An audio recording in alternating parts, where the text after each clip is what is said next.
Gerald Fishman, Rob Hyacin, John McNamara, Rebecca Smith, Wendi Winters.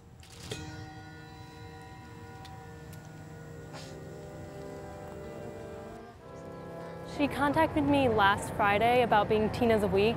Teen of the Week is a little segment she does about the teens in this area, the ones that are really going above and beyond. My mom actually nominated me. And Miss Winters actually wrote me back very quickly, like within 3 days. We decided to meet up on Thursday for our interview. Sophie's done a lot of different things, but one of the things she's passionate about is social justice. We really bonded over going to the marches and speaking up about gun violence. One of the midshipmen that she sponsors, she took him there because he had friends from the high school, and she said that she was up front in the crowd and he was by her side crying. We were inside the Capital Gazette office for about 45 minutes, then we went outside. She took my pictures and she took a video of me. Everything seemed really normal.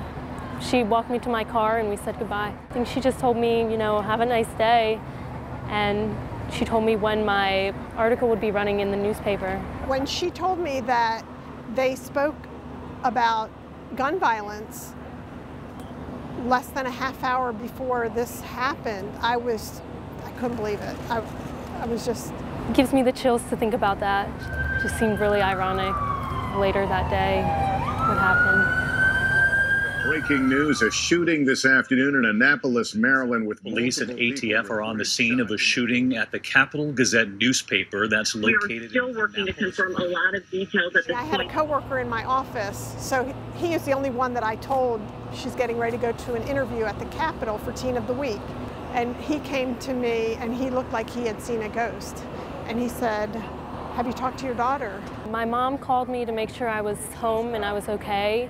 And I was like, why are you so worried? And she was saying that there was a gunman right where I had been. She didn't know it was the exact building yet, but when I went online, I found out that's exactly where I had been. So I texted Miss Winters and I just waited for a reply, and so did everybody else. When I got home, she said, Mom, I'm texting.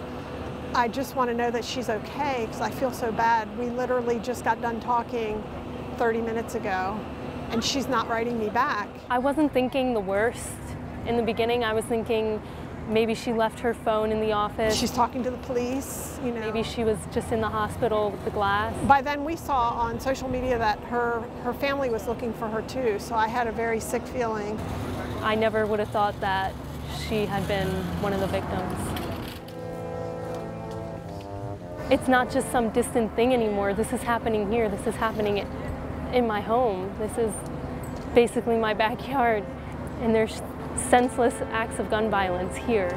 She had asked Wendi if she could practice her oral speech more times, and Wendi said, just once, you'll be fine. And she said, if I had done it 3 times, maybe I would have still been there. I could lose my life any day, and this just proves it, even in the workplace.